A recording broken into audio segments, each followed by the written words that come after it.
We're talking about warmer air, and next Friday marks the official start of winter, and most of us think about getting warmer clothing, but not everyone remembers to get their home ready for the colder temperatures. News Channel 15's Amanda Kinseth is live at a Carolina forest home this morning. It's actually been damaged majorly after a pipe burst, right, Amanda? Oh, yeah, take a look. I mean, this place is just completely destroyed, about $40,000 worth of damage from plumbing. So we're talking about winterizing your home. Well, plumbing is about the most damage that can happen to your home if something bad happens, right? That's correct. All right, this is Anthony. He's got some tips for us this morning about winterizing our home and getting everything ready so something like this doesn't happen. That's right. Well, one of the things to do is make sure the drain is good in the sink when it gets down into the teens or the 20s, to actually have the water running a little bit in the faucet. Okay.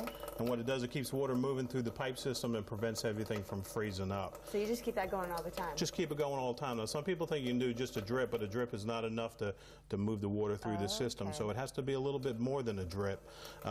Important to make sure that the drain's working properly so the sink doesn't overfill and flood, though.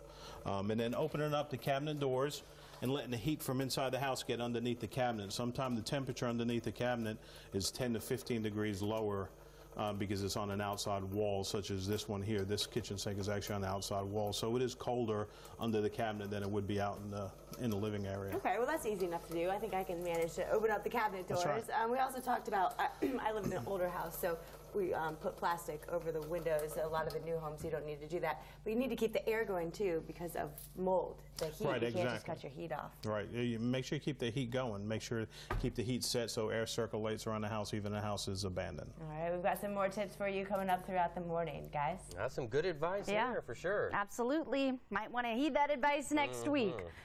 Well, winter officially starts next Friday, and with the holidays upon us, some people get busy and forget to make sure that their home is ready for colder temperatures. That could be a costly mistake. News Channel 15's Amanda Kinseth is live at a Carolina forest home with tips on winterizing your house. Good morning, Amanda. Good morning. I tell you what, when I moved here, I never would have thought about winterizing the home. We live in the South, but it can happen. Take a look at this pipe. This burst because of cold weather a few years ago. Correct. It wasn't insulated, and then the temperatures got down into the 20s and teens, and it was exposed to the air, and that's what happens. It froze on the inside, and then the pipe breaks open. Okay, so how do we make sure that this doesn't happen? Well, to do this is to make sure you get it insulated. This is a sample of a piece of pipe here. Insulation. This is something the homeowner can do themselves. There's a seam down the side of it, if you'll show that. They can split that open and it just goes right over the pipe. Matter of fact, you can do that yourself. Oh, hey, what do you know? You looking for any part-time workers? Hey. There you go. Right. That's easy enough. That keeps the wind chill off the pipe, too. Okay. All right. And we talked about keep your water running. Don't turn your heat off all the way. Right. You know, basic tips like that, because obviously you don't want this to happen. This house that we're in right now had a burst pipe upstairs, $40,000 worth of damage. I mean, the place is gutted now. It's just a mess. Right, and no one can live in a house until all repairs are done. Yeah. One of the other things to do is to change a hose bib on the outside of the house, and you can put a frost-proof hydrant in. The frost-proof hydrant also, too, prevents the pipe from freezing and breaking. Okay, we're going to try that later, right? Yep. Go out there and do it. Guys? Well, man, if you're looking for any extra work or side jobs, I'll hire you to winterize my home. I can come over to your house, right? Well, I'm learning. I might be able to do that.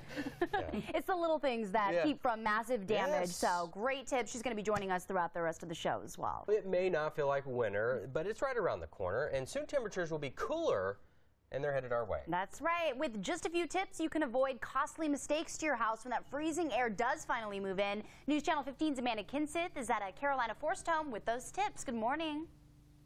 Good morning. That's right. We've got Anthony, our plumbing expert, with us this morning, and we've talked about a few tips for winterizing your home if you're staying in it. But what about if you're going on an extended vacation or this is your second home? If you're on an extended vacation, the best thing to do is just shut the water off to the house. And apparently that's what this is. That's right. There's a water meter key. It'll allow you to shut the water off at the meter right where the city reads for your water bill. Okay, which is where I would be wrong right away, because I thought, hey, if you turn these little knobs down here, I thought, well, hey, that's turning off the water, but that's really not going to do anything. Right, that actually leaves the water still inside the house coming into the home. So by shutting it off at the meter and then shutting the electricity off, and that's important to make sure you shut the electricity, the gas off to the water heater, because there'll be no water left in the tank, and that allows the system to drain out during any hard freeze. Okay, should you shut off your heater? No, never do that. Always leave the heat at least a minimum of 66 to 68 degrees, so therefore you keep air circulating and also keep the temperature warm inside the home still. And that's because of the humidity here. People will get a lot of mold if they don't do that. Right, exactly. You will get mold. Condensation will add up inside the home, and then of course it could harbor more mold to grow. All right, good tips, and I just want to show this off again. Yucky, a broken pipe from cold weather. Who knew it could happen right here in Myrtle Beach, guys? That's right. That's South not immune to the cold temps and possible that is one damage. Busted pipe, for sure. No kidding. My goodness. All right, thanks, Amanda. We'll be checking in with her throughout the rest of the show.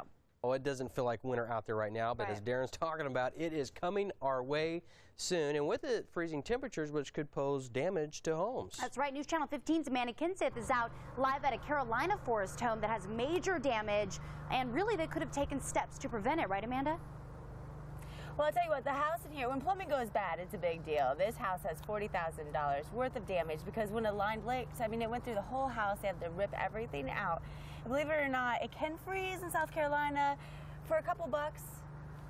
Why not do it, you know, just in case. So we're talking about, what are we doing now? We're talking about the outside lines. Yeah, what we're going to do is like an outside faucet, we would disconnect the hose, which we already done here, and then we would install one of these covers here. There's a couple different styles depending.